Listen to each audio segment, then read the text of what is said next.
What are you doing? Okay.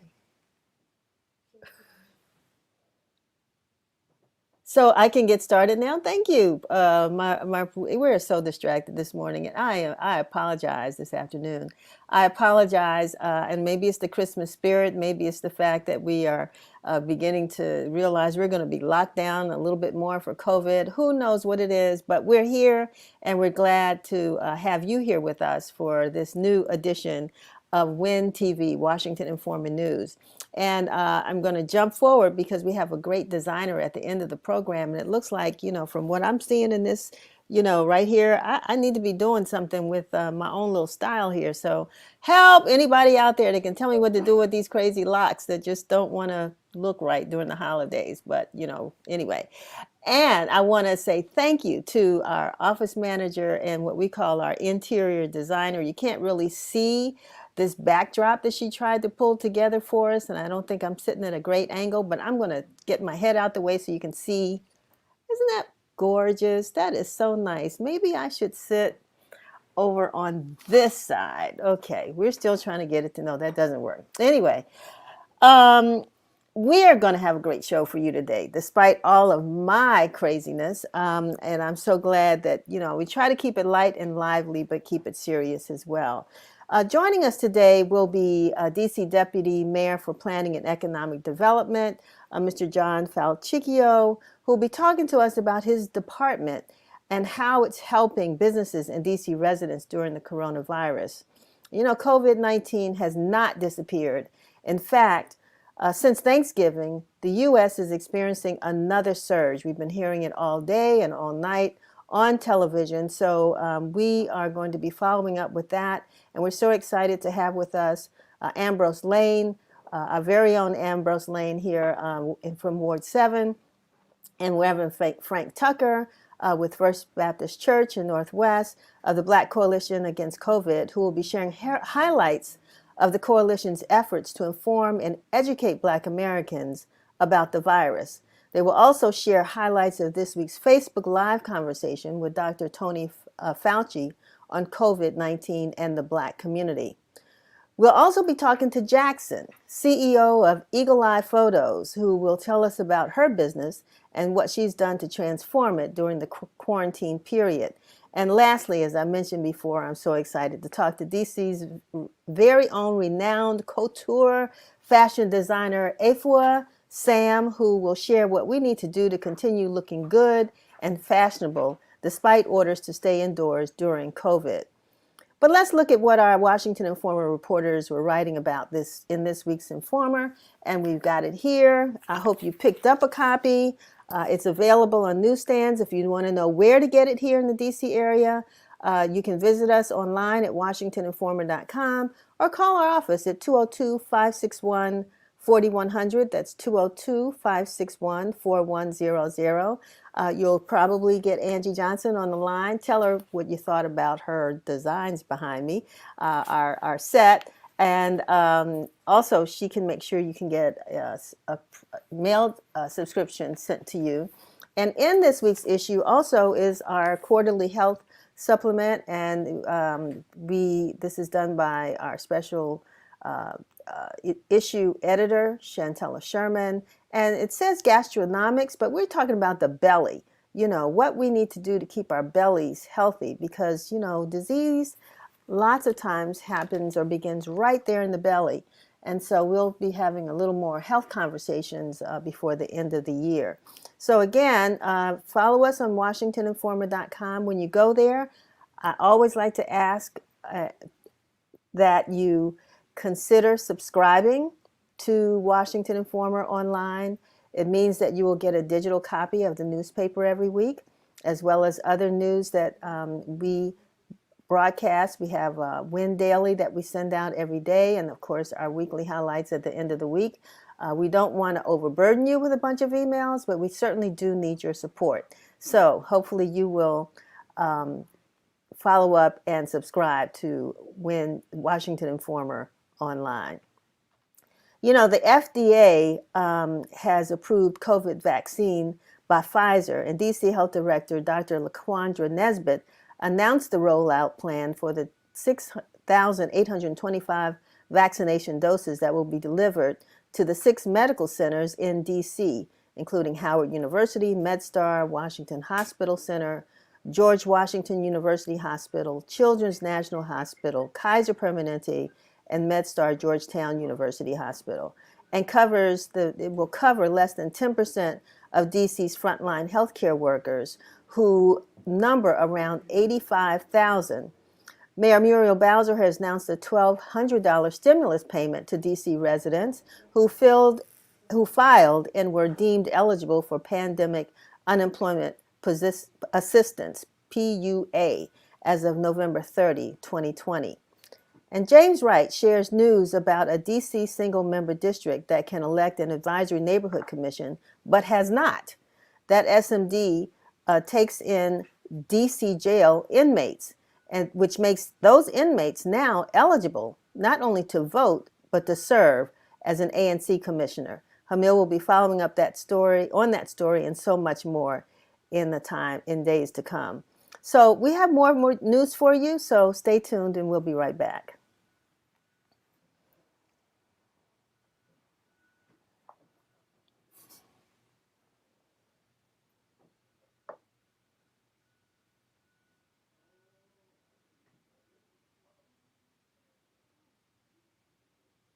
Nothing happening on my side.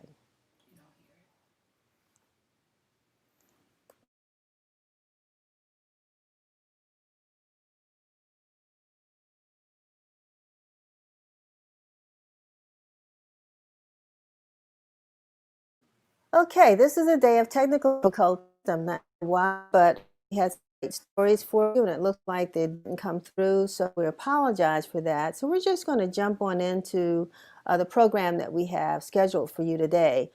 Before we do, we want to make sure that you remember to follow us on Facebook and Twitter and Instagram. And Chevry is giving me all kinds of signs. I don't know what's going on over there now. What's happening? It's double sound for me. Okay. There we go. All right. There's a comment section there. So we would love to hear from you because, it's interesting. You do things on this side of the screen and you think everything is looking well and it's not for you all. Or on our side, it's looking like it's really crazy and it might be going well for you. So whatever you see, just give us some comments because we certainly want to hear from you. But I wanted to also just take this moment to remember Carmelo Duncan. And you all know this is the 1-year-old victim of gun violence killed last week in Southeast DC. Family and friends have held vigils near the site where Carmelo's life was taken, and they're calling for the end of gun violence and demanding city officials help the police to get guns off the streets. In partnership with the ATF Washington Field Division and the FBI Washington Field Office, MPD is offering up to a $60,000 reward to anyone that offers information leading to the arrest and conviction of the person or persons responsible for Carmelo's death. Sadly, Carmelo's not alone. A Google search of 1-year-old shot in 2020 returns multiple names. In Brooklyn, New York, 1-year-old DeVell Gardner was killed last July while sitting in his stroller while someone fired gunshots across a park. And in June, someone killed 1-year-old Sincere Gaston and injured his mother in Chicago while they were driving home from the laundromat. A car pulled up, someone inside reportedly fired about 7 shots into the vehicle, and he was killed. And someone killed 1-year-old Zakir Young, who was sleeping in bed when a bullet fired outside went into his home. Carmelo, DeVello, Sincere, and Zakir are among 271 children between the ages of 0 and 11 whose lives were lost this year alone to gun violence as of December the 8th, according to the Gun Violence Archives. And many, like the 2-year-old shot in the foot this week in Montgomery County, occurred due to negligence involving adults leaving a weapon unattended and accessible to a child. We've got to do better. And I believe someone out there knows who killed Carmelo. It's not about the money, but ensuring that our children especially our Black boys, are born and can grow up in a community that will ensure they live a quality life. We will continue to follow this story, so stay tuned. Next, I'm very excited to bring on Deputy Mayor John Falcicchio, who is the DC Office of, Director of the DC Office of Planning and Economic Development. And I can personally say that John is not your typical bureaucrat. He's a true member of the DC community, and we welcome everything that he does for the city.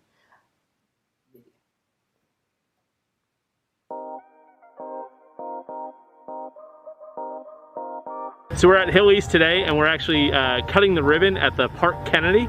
We're also breaking ground on F1, which is the second building to go in at Hill East, and this is where we're redeveloping housing, retail, and mixed-use development in order to help us meet Mayor Bowser's goal of 36,000 new homes by 2025. Park Kennedy is over 100 units of housing with affordable housing included, and then we'll have another building. The second building on the site is known as Parcel F1, but it'll be 100 units of permanent supportive housing. So if you want to learn more about this development or other developments around DC, go to demped.dc.gov to learn about all the work that we're doing to hit our citywide goal of building 36,000 new homes by 2025. Amazing, John. How are you? Good. Thanks for having me, Denise. Appreciate all the work that you do, not just at the Informer, but also we get to serve together the district as board members of Events DC. So it's always good to see you, and appreciate all of your service to the district as well.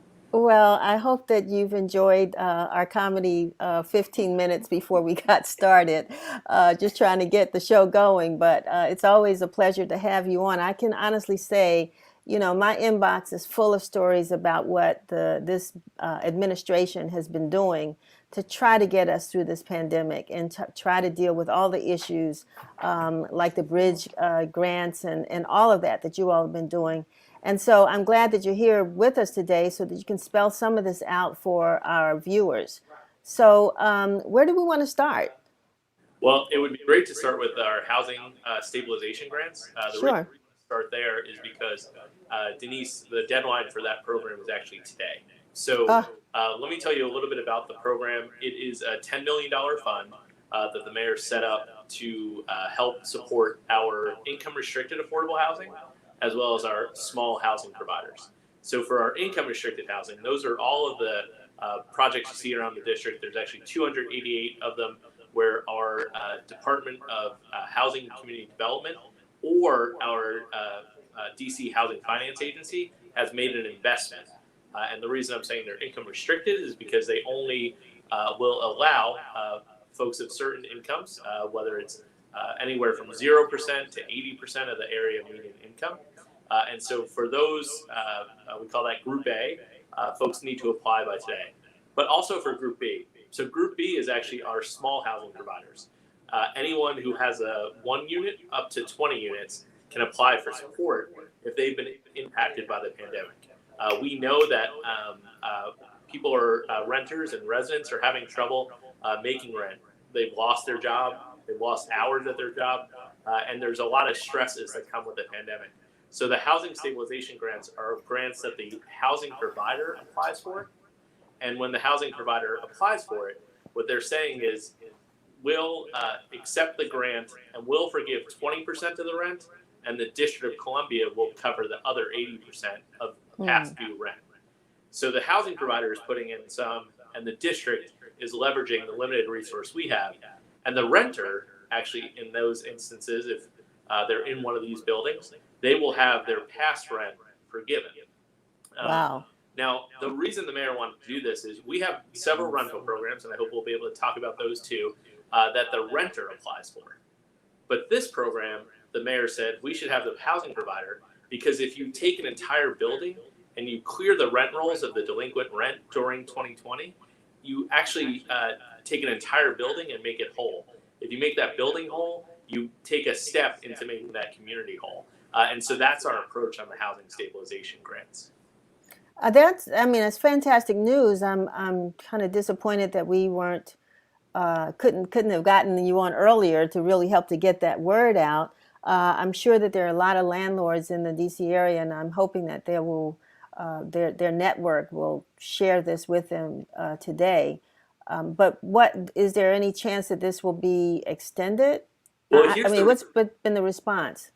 Yeah, well, the response has been outstanding. We Good. do Okay. have enough applications that we could actually spend the money. We're checking to see if we can find other resources to put towards this program. The reason why it's important that folks apply today, and they can go to coronavirus.dc.gov/rent.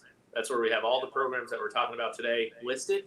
Okay. Go to that, see what it takes, start that application. Try to get it in today, try to get the paperwork in today. The reason why we have such a short deadline is because we're using some of the dollars that we got from the federal government. Yes. So we're using CARES Act dollars. If we don't use those dollars and disperse them by the December 30th, then we have to give them back to the federal government. Now, John, can you give us that website again? Sure. It's coronavirus.dc.gov/rent. And if you look at that site, that's where you'll see all the programs that we'll talk about today. Okay, we just put that up on this on the screen. Sure. Okay. All right. And so now you mentioned programs for renters. Absolutely. So there are programs that renters can apply to directly. One that's well known and was in place before the pandemic is the Emergency Rental Assistance Program. For short, we call it ERAP. ERAP is for folks who make a certain income, so you have to check to see if you're able to qualify for ERAP, but it provides for back rent or fees that are due to the housing provider. Now, we made a change during the pandemic. It used to be that you could only apply for ERAP and get the resource once in a 12-month period. But because we know how stressful a time this is for folks, we've worked with our partners on the council, and folks can now apply twice in a 12-month period. So you can always come back if you fall behind again. So that's one of our programs. And then another program that we actually set up during the pandemic is called the Coronavirus Housing Assistance Program, CHAP for short. CHAP is actually for folks of the same income as ERAP, but we even go a little bit higher, up to 80% of the area median income.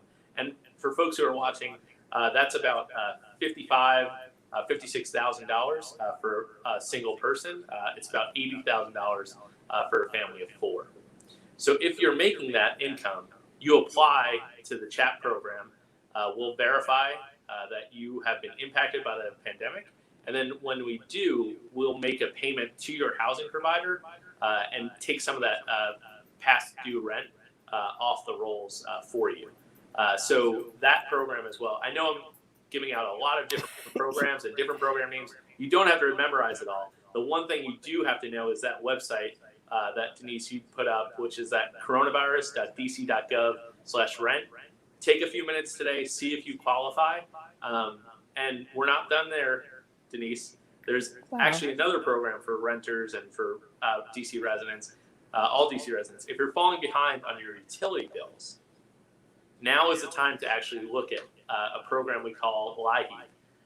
If you are eligible for LIHEAP, it'll help pay your past due utility bills. The reason that's important, on Tuesday, the council is going to act to actually end the utility cutoff. Folks, at the end of January, the utility cutoff moratorium ends, according to legislation before the council. If that happens, you need to be on a payment plan or pay what is already due. And so if you need to do that, we've got a resource for you. Check out the website, look for the program that we have and apply, and do it now so that we can help process you as soon as possible. So I know, just like you all are providing what you call your bridge fund grants as well to assist restaurants and hotels and what have you to continue to pay employees.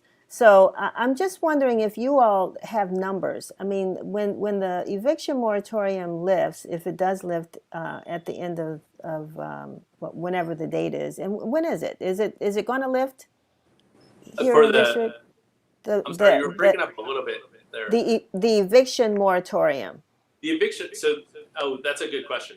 So the eviction moratorium, which is also a measure that the council would extend on Tuesday, that actually what they're contemplating is extending that for as long as the public health emergency lasts, plus 60 days. So for that, what will likely happen, the public health emergency ends on December 31st.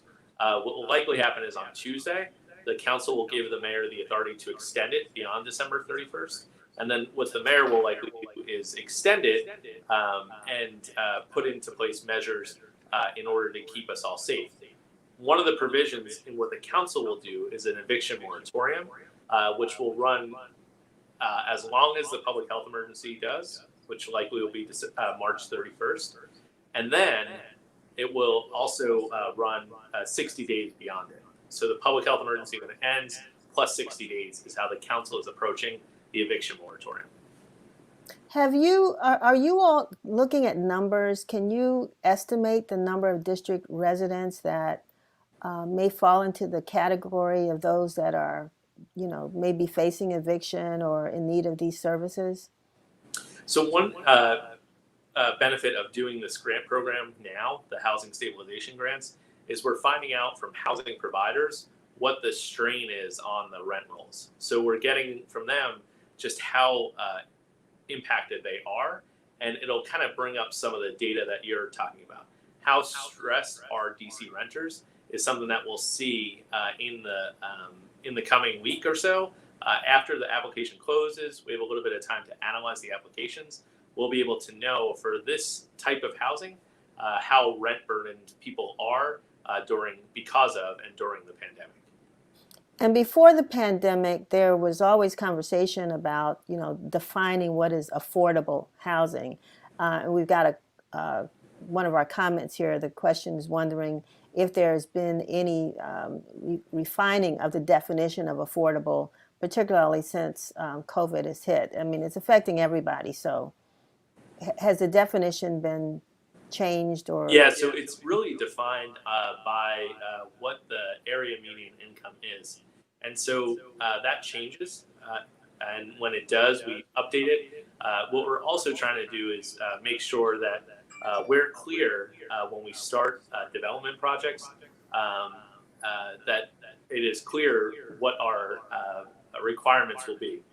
So we're just starting to show you a clip, thank you, of the Park Kennedy, which is a new apartment building that opened on the campus of Hill East, right near the RFK campus. And what we're doing now is we're actually soliciting for the next phase of that development. And what we've asked for is that we have proposals that actually aim to try to deliver a third. So a third of the units would be affordable, a third of the units would be for folks of middle incomes, and then the rest would be market rate. So we're trying this model, seeing if it will work at Hill East to make sure that whatever your income level is, there's a place for you in DC and in the projects that we participate in. And how is this? I know we didn't intend really to talk about homelessness in the District of Columbia, but are you all seeing the numbers going up? Yeah, so what we've seen during the pandemic is that we've had a real strain on the homeless services. We have worked with our partners in the Department of Human Service, the Interagency Council on Homelessness, in order to make sure that we're delivering all the services. It is actually one of the branches of the Emergency Operations Command specifically looks at how we can continue to service those who are experiencing homelessness. And we get daily updates on where we are in terms of how many beds are being utilized and where we have to make adjustments in order to meet the demand. Thus far, we've been able to meet the demand, and as you know, the mayor's committed to keep doing that, especially at this time where we do see more of a demand for this services, especially as we have both the pandemic and what we usually see during hypothermia season as the weather gets colder.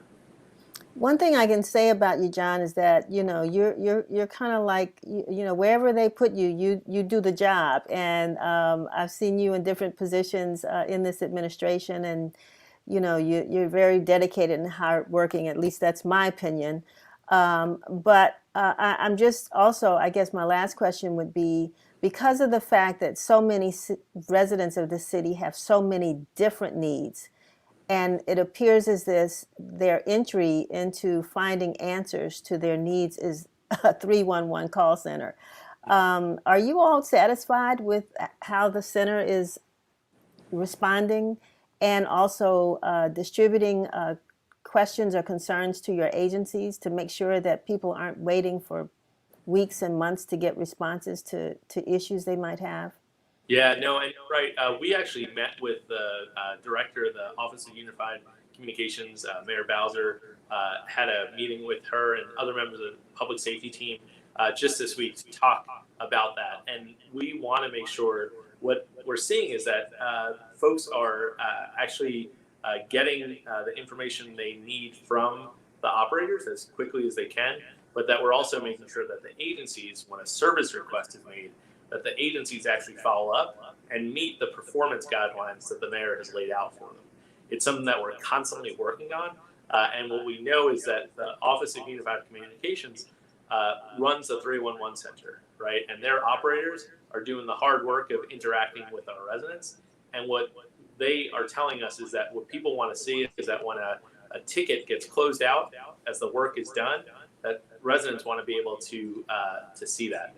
What we're thinking about doing is making available some more of what people can do online, skipping the call and sending this information. Our Department of Parks and Recreation with DGS, our Department of General Services, has a new app where you could actually take a picture of what is broken and track the service and the service request through that app. It helps us because it helps us know exactly what is wrong and how to fix it before we even go to the site to check on it. So that's something that we're trying to figure out how to use technology so that folks don't just get into that sort of frustration of calling 311 and waiting to hear back. We could actually empower residents to send us real specific information about what they need to see fixed. Okay. There was a question about returning citizens. I'm not quite sure if I understand it, but whether 311 call center works for providing services for returning citizens. So maybe you understand the question? Yeah, no, actually, this is actually a good question because one of the impacts of the pandemic is we've been obviously able to do less and less in person. So we've met as part of that meeting that I mentioned with our public safety team. Mayor Bowser actually pulled aside the director, Lamont Carey, of the Office of Returning Citizens, to talk about how they can get back to in-person consultation. It's very hard for a returning citizen to be able to get to a computer all the time. Some might not even have access to a cell phone. So what we're going to do is figure out how we can safely, of course, but open up more of that in-person consultation that we know these residents need in order to get back on their feet. So it's something that actually is on the mayor's mind as well as that questioners. And we're going to make sure that in the days and weeks ahead that we have more in-person resources for our returning citizens. Wonderful. I'm glad that you understood and the caller sort of cleared it up as well, because we were talking about in the areas of health and housing. So we'll keep our eyes open about that. And once that happens, we'll probably have Lamont Carey on our show as well. Absolutely. To talk about how they're addressing the issue. So I want to thank you so much for taking this time with us today, John. I know that you all are going to be busy. I hope you get a chance to enjoy the holidays. Well, we're going to enjoy getting 2020 behind us. And know that there's a light at the end of the tunnel. The one thing I know you'll have Dr. Nesbitt and Wayne Turnage on in the weeks ahead, because the vaccine is going to start coming to DC, and we need folks to take it in order to keep our community safe. We've sacrificed so much in 2020. It's all going to be for naught if we don't take that vaccine and make our community as a whole safer. So look forward to keeping the conversation going, and happy holidays to you, Denise. Thank you so much. All right. Have a good one. So, yes, that was John Falcicchio, the Deputy Mayor for planning and economic development here in the District of Columbia. And it's great news. The city is doing a whole lot, I think, to try to address some of the issues that are affecting our community. But, we've got to keep them informed as well. If we're having issues, whatever it might be, we've got to communicate with them. Now we're going to just break for a special message, which we're not going to break for because Chevy says we don't have time. That's okay. I mean, producer speaks, I will follow. But we are going to segue still into the topic of COVID-19 and with folks from the Black Coalition Against COVID. And so it's my pleasure to bring on Ambrose Lane and Reverend Frank Tucker. Both who are, Ambrose is the founder of the Health Alliance Network, aka the Ward 7 Health Alliance Network, and DC Community Health Advocacy Group that advocates for residents of poor and low-income communities in Wards 5, 7, and 8.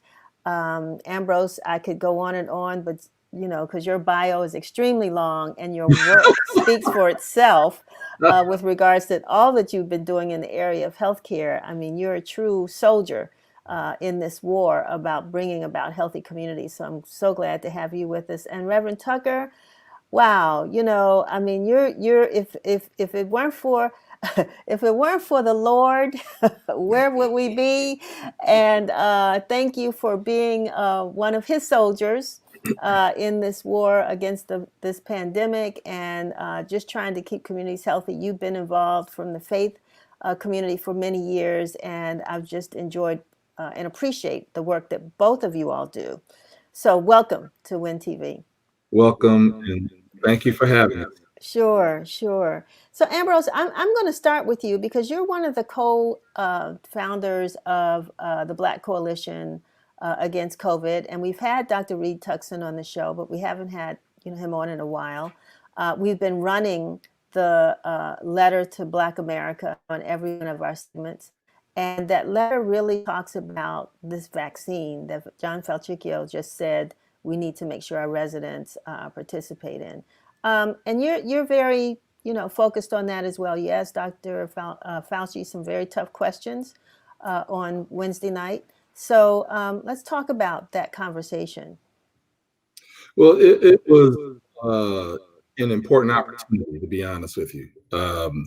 Dr. Fauci has never had before a conversation with the Black community on COVID-19 and the coronavirus and all of the things surrounding vaccine trials and vaccinations once the vaccinations become available. Let me first thank you, Denise, for having me. And let me also say hello to my good friend and colleague, Reverend Tucker.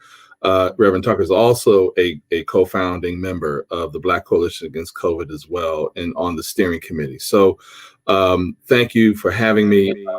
And so, yes, this is a tough conversation. And when I spoke and interviewed Dr. Fauci, I started by saying that a recent Pew poll, and that's backed by some other polls, suggests that Black people, about half of Black people will take the vaccine once it's available, and about half will not take the vaccine once it's available. And we talked about the issue of trust. And the issue of trust runs very deep. It is not simply about what we've heard of in the past, such as the Tuskegee syphilis experiment on Black men, or Henrietta Lacks, or whether or not many of the medical things that have been done in the name of medicine, but against Black people and against Black people's interests. But it runs deeper than that. It comes from slavery to Jim Crow. It comes from the targeting of Black leaders in the 60s. It comes from police brutality all the way up until Black Lives Matter right now. And so there's a very valid reason for Black people to not trust the state, not trust the government in terms of a vaccine. At the same time, we have had much progress in the United States. Some can say not enough, and I would agree with that. But we've had some progress. It's not just in arts, entertainment, and sports, but we've had African Americans involved in science, business, technology.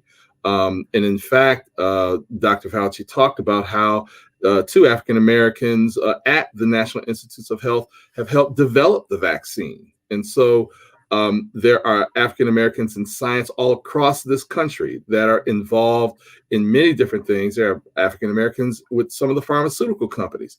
And so our partnership with the 4 medical colleges, Howard University, Morehouse College, Meharry, and Drew, we engage them to serve as a buffer and to serve as a point of truth for Black people. We trust those institutions. We've always trusted those institutions, and they will serve as the gatekeepers, so to speak, so that if there's anything nefarious that even is talked about, they will be able to vet it and they will be able to point us in the right direction. And Speaking of trust, Ambrose, I want to interrupt you because I want to get Dr. Tucker in here really quickly.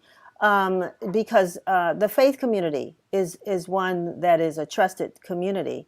And Dr. Tucker, how are, is the community, the faith community, getting the message out, or what is the message about a vaccine as it relates to Black Americans?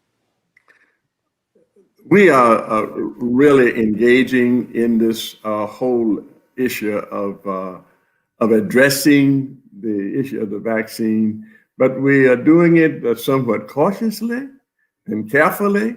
And it's one of the wonderful things that for us to have a connection with the Black Coalition against the COVID, because we have some of the best minds and educators and scholars involved in the coalition. And so we focus on getting the best information that we're able to then share with those persons that we love and who support us and who trust us.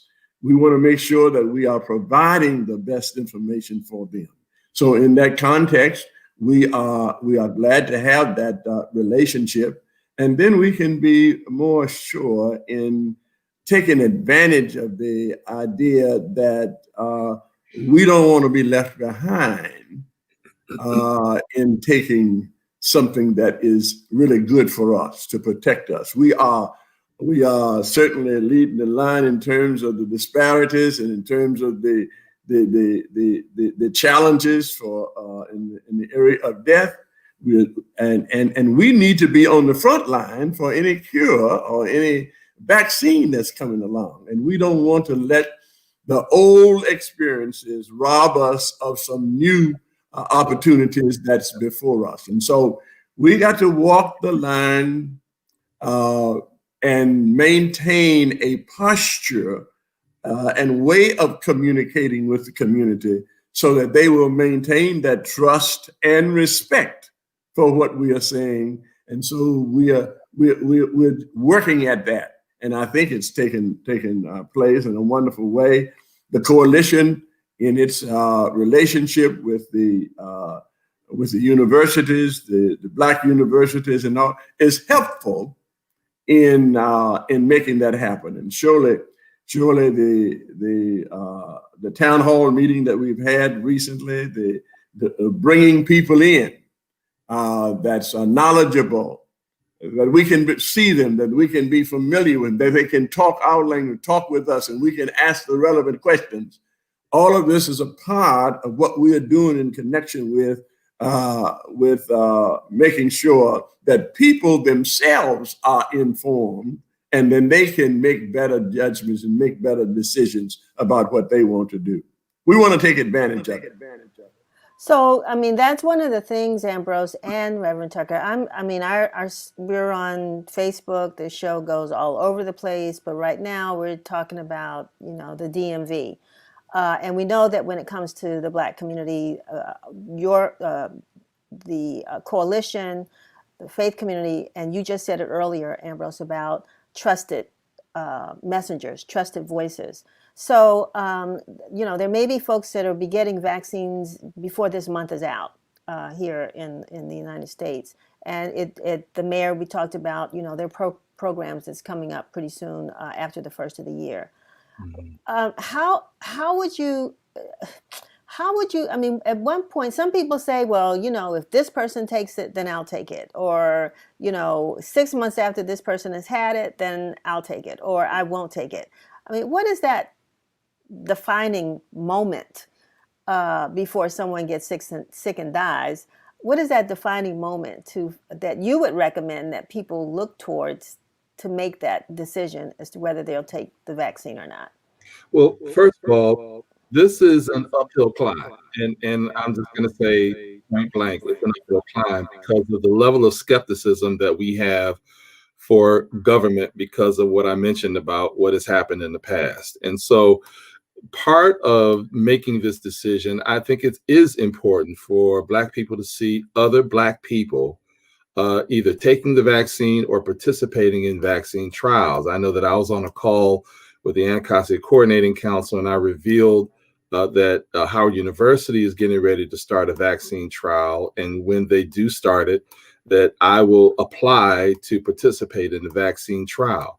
One thing that I wanted to note, though, in the conversation with Dr. Fauci, he revealed that DC initially will only get 8,000 doses. And that was very concerning. Now, we know that the federal government under Donald Trump has really botched the dissemination of vaccines. But for DC to only get 8,000, and you're taking 2 doses, so that really means that they can only inoculate 4,000 people in the initial run, and that's concerning because we have so many people that have coronavirus. We have those that, of course, die from coronavirus.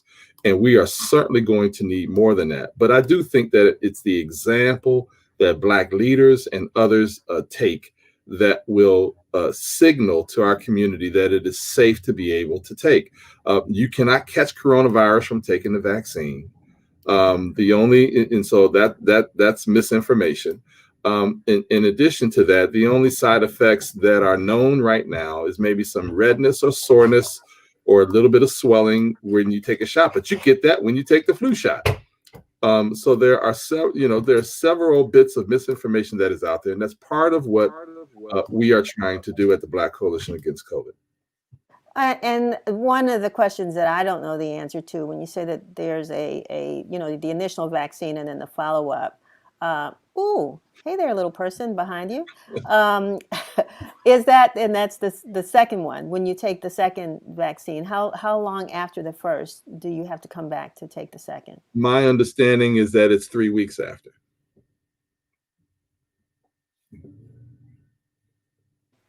Dr. Tucker, we're kind of running up on the end of this segment, but is there anything that you would share, particularly with faith leaders? I know that you've been out there. You have been talking about AIDS. You've been talking about HIV. The virus and all kinds of, as you said, other health issues that impact our community. We're not getting healthier. So what is it that you would advise leaders in the faith community to do right now, the message that you would ask them to convey to their congregations with regards to not only, specifically this virus, but also just improving the quality of health, which is a personal decision? Yeah, it is important that they become informed. It's important that the clergy leaders, based upon the information that they have and being informed and be confident themselves that they should participate and lead the way. You can't get people to follow you well if you're not really leading, if you're not stepping out there and taking the step. And so I'm encouraging them to be informed so that you can be responsible. We don't want our people to die. This is a killer. This thing kills, and it's disproportionate in our community. And so it's necessary for us to do a special job in doing that. The Black Coalition assisted the Leadership Council for Health and Community to develop a program called Virtual Health Ministries. And in those ministries, we particularly seek to educate our members directly, providing information, providing data, making sure that they are up to date on the progress that is being made. Not only that, we assist them in having access to the various social services and medical services and mental health services that will help them during this period. Let them know that we are concerned about them beyond just the virus itself, but it's all connected, and we need to do what we can to assist them, work with them, educate them, and in the process, they'll know that there is a caring mind, heart, and spirit and community to address the problem. And let me Thank you, Dr. Tucker.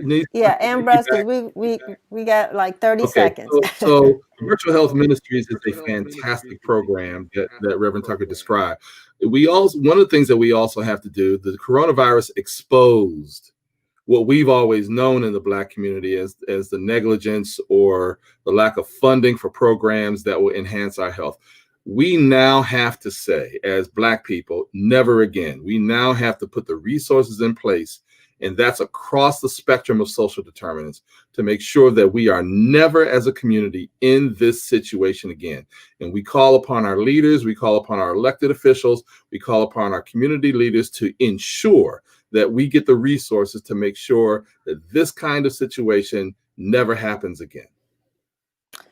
I want to thank both of you all for being with us and such strong messages and advice on how we move forward on this. We're going to have you back, especially when we bring back folks from the local government health communities to talk about when this virus rolls out. So thank you so much. Stay strong. I want to make sure that we put information up for the Black Coalition Against COVID. Sherry will put that up. And Ambrose, how can folks reach out to your organization? I know you all have monthly meeting or weekly meetings. Is it monthly or weekly? We have monthly meetings, and we're actually going to have a special meeting on the bill that just passed about the 11-year-olds and taking vaccines. But you can contact me at ambrose@healthalliancenetwork.net. Or you can go to the Health Alliance Network Facebook page, either one. But, I welcome it. If you go to my Facebook page, you can get my number. If you go to the Health Alliance Network Facebook page, you can get my number as well.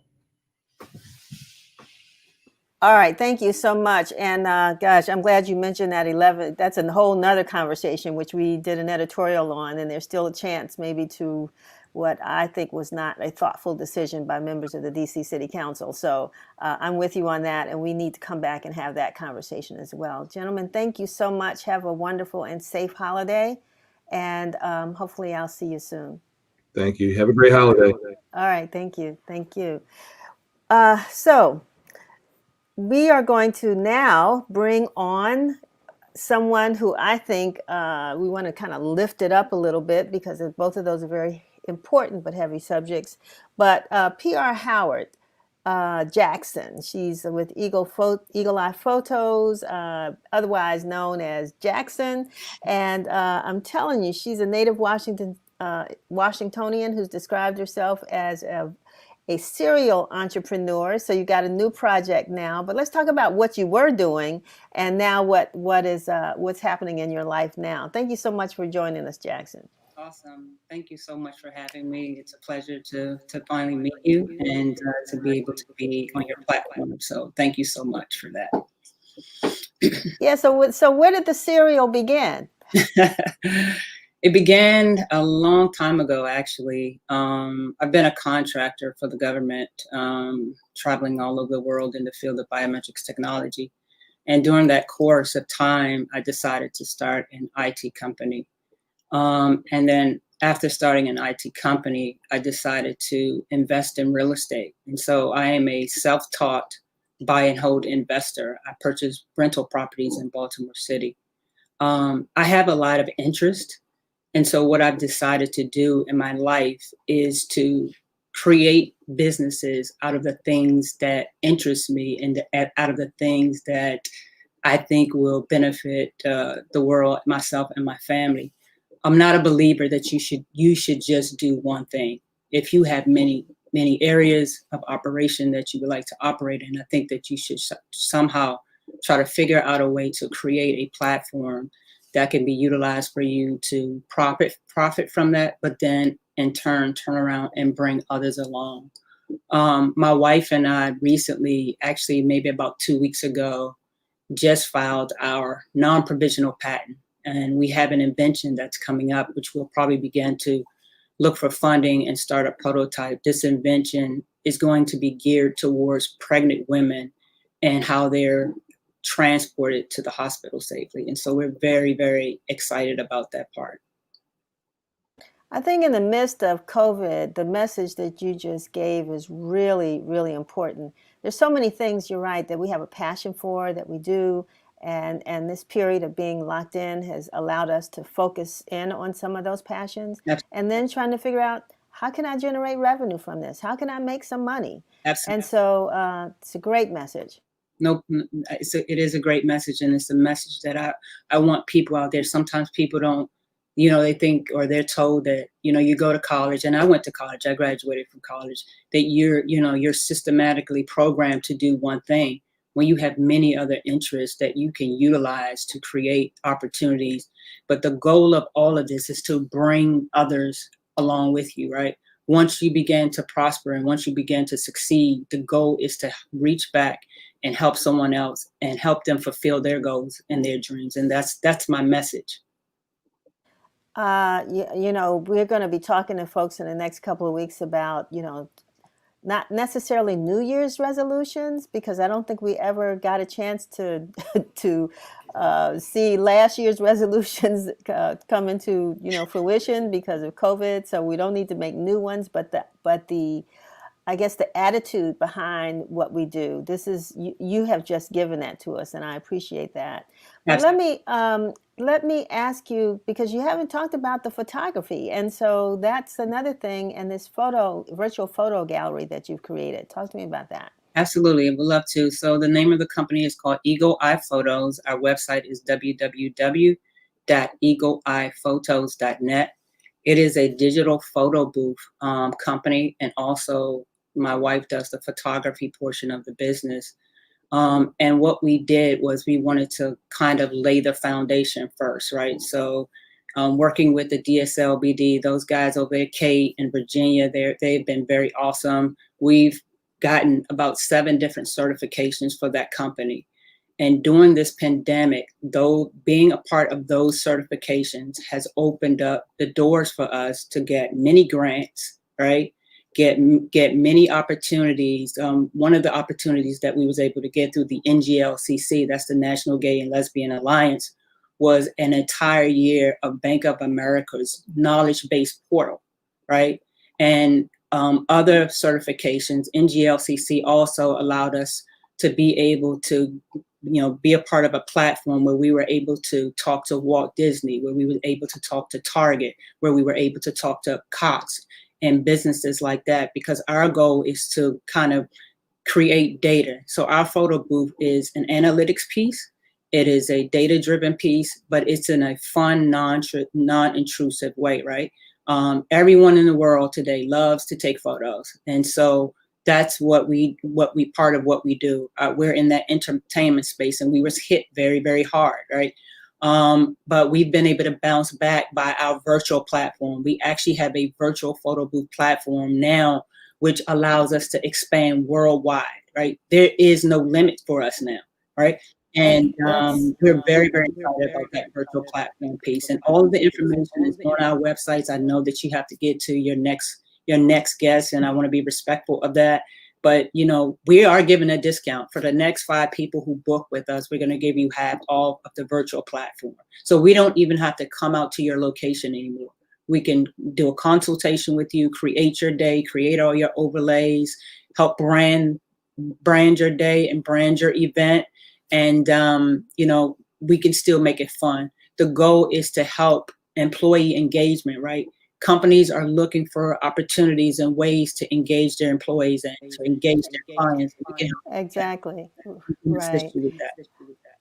I really would love to talk to you some more, because you're so inspiring, Jackson, and just to know all of the things that you're doing. We're going to keep our eyes open for this new idea that you've come up with, and hope that all works out well with the patent. And we'll bring you back. But I hope the folks that are listening will give you a call and say the first 5 people. Say that again. The first 5 companies that reach out to us that is looking for something. Maybe they have a holiday party or they're having a holiday event. We're going to give you half off of our virtual photo booth platform. Now, we still will go in person, but we know that the government and the mayor has mandates, and we want to be respectful of that. But we can still create your event virtually. And we'll send you a link and we'll give you more information. If you can see back here, I have a plaque that I made. It's called Dreams. These are my vision boards here. The invention. All right. Dream, a literal dream. I had a dream about the invention. All right, Jackson. Thank you so much. And that's another thing. Get those vision boards done for 2021, you all. Thank you so much for being with us. And we wish you great success. Let us know if you did get any calls, because we want to hopefully be supportive, and we appreciate your time. Thank you so much for having me. I really appreciate it. All righty.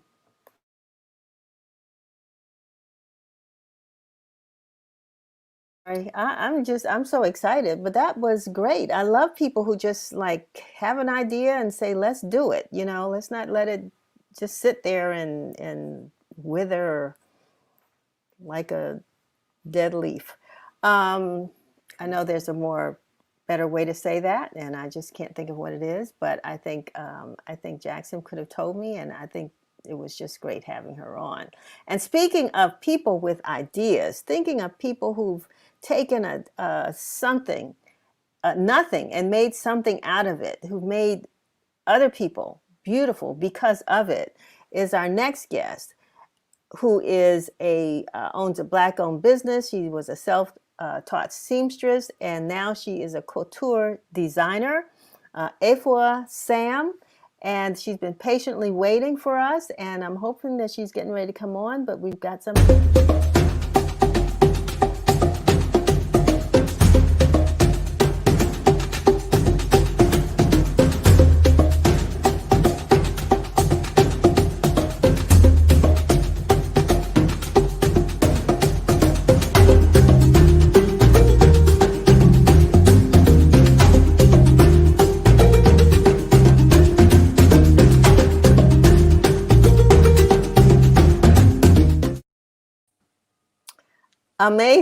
Amazing. That's fantastic. Well, I want to thank you for your patience, and thank you also for bringing us a great snapshot of your beautiful designs. Welcome to the show. Thank you for having me. Yeah. I'm so excited to be here. Wonderful. You have a story to tell. I mean, you're from Ghana. Yes. And tell us how you made it to America. Yes, I'm from Ghana, and fashion was what gave me the opportunity to come to America.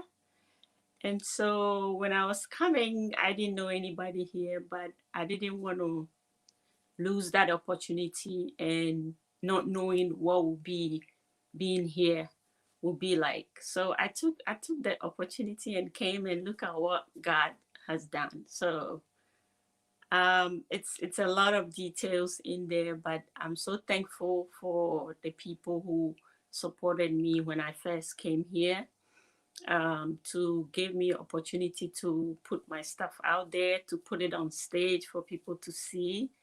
And one of the people is Mr. Glenn Jackson, who gave me my very first stage to be on to showcase my design. But after that, so many great things has happened. I have been with Golden Caesar for a long time, but in between that, there's so many great people and opportunities that I got. And now we are here in this pandemic, and we are waiting to see how things are going to be. I'm very hopeful, but yes. Tell me how you would describe your designs or the work that you do. The work that I do, I normally do special pieces, like pieces that you will use at events, red carpet parties, prom. But I also do casual things, like personally, I wear casual things. And each time I go out there, when people see me wearing like a nice chic top with the jeans, people will ask me, and I say, yeah, this is also some of the things that I can design. But basically, I do stuff that everybody can wear, whether you're going out or you're going to the office or you're going to be on a red carpet. And you have your company's called Studio DeMaxi. Yes. Did I say that right? Studio Yes. DeMaxi Designs. And it looks, from what I can tell, that you have sort of maintained still the African cultural influence in many of your designs. Is that correct? Yes. Yeah, the name is Studio DeMaxi. You said it correct. That is my first baby. And because I was born in Ghana, Ghana is all year sunshine, even though we have rainy season. But because of the sunshine, everything we have there is very colorful. So I always incorporate color into my design. I love colors, as you can see. And sometimes I incorporate the African prints in there also. I was telling you earlier, I mean, I have had the pleasure of visiting Ghana twice, and I looked in my closet, and part of it, and I have a lot of color because there are a lot of, and I mean, I know that Ghana and places on the continent is something how in this country, we were seamstresses and back in the day. We don't do that much anymore.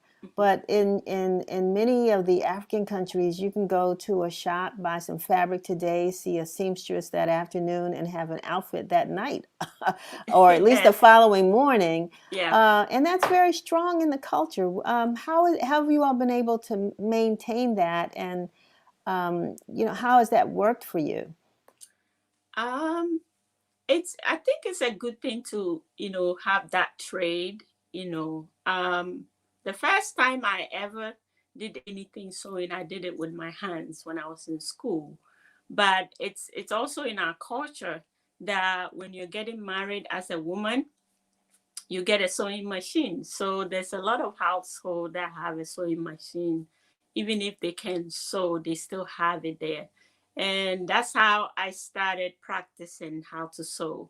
I mean, there are a lot of schools that they have the sewing base. You can just learn the basic things. And then from there, you can, if you're creative, you can do better than just the basic things. So yeah, that's how I started learning how to sew. And I think it's good because it helped people who don't feel like going to college or don't feel like doing other stuff. They can just, start doing those things, and that can give them some type of living, something that you can make money off and take care of yourself. So, do you have like seasonal designs, or and I guess the reason I'm asking is you mentioned the pandemic. Mm-hmm. We're looking at our closets at things that we would have worn to black tie events or even to church that are still sitting there, and we know that this pandemic will end at some point, and hopefully, when it does, we won't be 2 sizes bigger. But what would you advise people to do now with their wardrobes as they begin to look at coming out and becoming a part of the world again? Yeah, I think we can still utilize what we have. You can just pair different colors and tones together, but it's also good to dress up. Sometimes you can dress up in the house and it makes you feel good. And also because everything is done on Zoom nowadays, or making people working from home, it's always good to have something that has a little color that pops, or something sparkly to kind of make you look good on screen. So I think the best thing is to, go into your closet and look at the colors and things that you can pair together that will still look good on you, especially tops. Because if you're going to do Zoom, your top is the part that they see the most. So I think anything that it's statement piece or pieces that can look good on you and make you feel good whilst you're on Zoom is a good way to start. Where can people find your clothes? Where do you sell your? Is it online or are Yes, you available in any stores? Okay, tell I us do. how I we do can find have you. an online store, which is, like you said about. I have a second line that it's called the A Concept, and I started it because I wanted to create pieces that you can wear every day, that is still chic and sparkle and pops. So that's where my online website is, so that you can get everyday wear stuff and pieces that you can rock for the Zoom or to the supermarket. I want to share a little story. Many years ago, I went to my son's, it was a PTA fundraiser, Mm-hmm. and they had a beautiful, beautiful mud cloth belt with a big buckle. It was what do you call it a raffle, not a raffle, but I can't think of the word, Chevry. When you put, so it's a bid. You bid. Whoever bids the highest, an auction, Oh, right? It okay, was an auction, auction. yeah. Thank you. Okay, it was an auction. And so I kept walking past this belt, and I noticed that nobody was putting anything on it, although people kept stopping and saying how beautiful the belt was. So Mm-hmm. finally, I put a price on it, and I got it. And this Caucasian woman came up to me and said, "Oh, I really, really love that belt, but I didn't think it was appropriate for me." Oh. And that's my question. I know that African Americans have, their feel Mm-hmm. or ideas or concepts about wearing clothes that they think may, have an African motif. But has it changed for in other communities? Are they still feeling as though they need approval to wear African print fabric? I noticed your models were multicultural. How have you been able to break that barrier? I have worked with so many models and different kind of background, but models, they are always excited with everything that the designer brings. So in the model world, you don't see the difference. You can see, nobody talks about, oh, I'm not going to wear this, or this is not. No. So I think it's outside the fashion world or the model world that you can see those things. But in that circle, there's nothing like that. They all enjoy wearing all the colors, especially if it looks good on them. They love it. But what about your customer base? Is that pretty diverse? Yes, it is. I have diverse clientele. Some of them, I have some Caucasian ladies that have worn some of the A concept pieces. They really love the colors. They just wanted to wear something different. Yeah. So I've not had any problem with. And sometimes they will ask me questions about the fabric, but most importantly, they like it because of the color.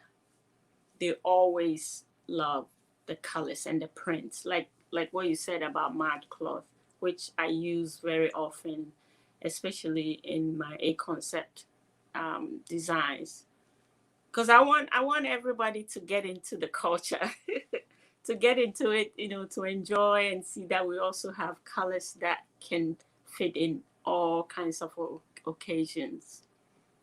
Well, I'm looking forward to visiting your website. I was very excited by the video you shared with us. Thank you. I think we all need a little color. Yes. I pulled out a little red today. I was going to come in all black, but I said, nope, I didn't want Afua to say, where's your color? So, You look beautiful, by the way. well, likewise, so do you. So thank you you. so much. And I really appreciate this time you spent with us. I wish you much success with the business. Thank you. And when you come out with a new line or something, for those of us who've come out of our houses, let us know so we Okay. can share that with our viewers. All right. Thank you so much for having me. It's been a pleasure to be here. Thank you, and good luck to you. Have a Thank great you. holiday. All You righty. too. So that brings us to the end of this edition of Win TV. We've got two more shows, actually one more show before the Christmas holiday and before Kwanzaa. And we're going to talk a little bit about Kwanzaa next week, because we want folks to be able to remember that we have our own traditions, and traditions just like African clothes, African fabrics, design styles, foods, all of that. You know, those traditions are very strong in our community, and we need to maintain them. Speaking of maintaining, maybe that could be next year's Christmas gift for those of you all with children, girls or boys, a sewing machine, or just maybe a needle and some thread, and let them figure out how to sew something. And that's how we bring it back, because, you know, it's in here where we make the money that we need to survive and take care of our families. It's right in our own hands.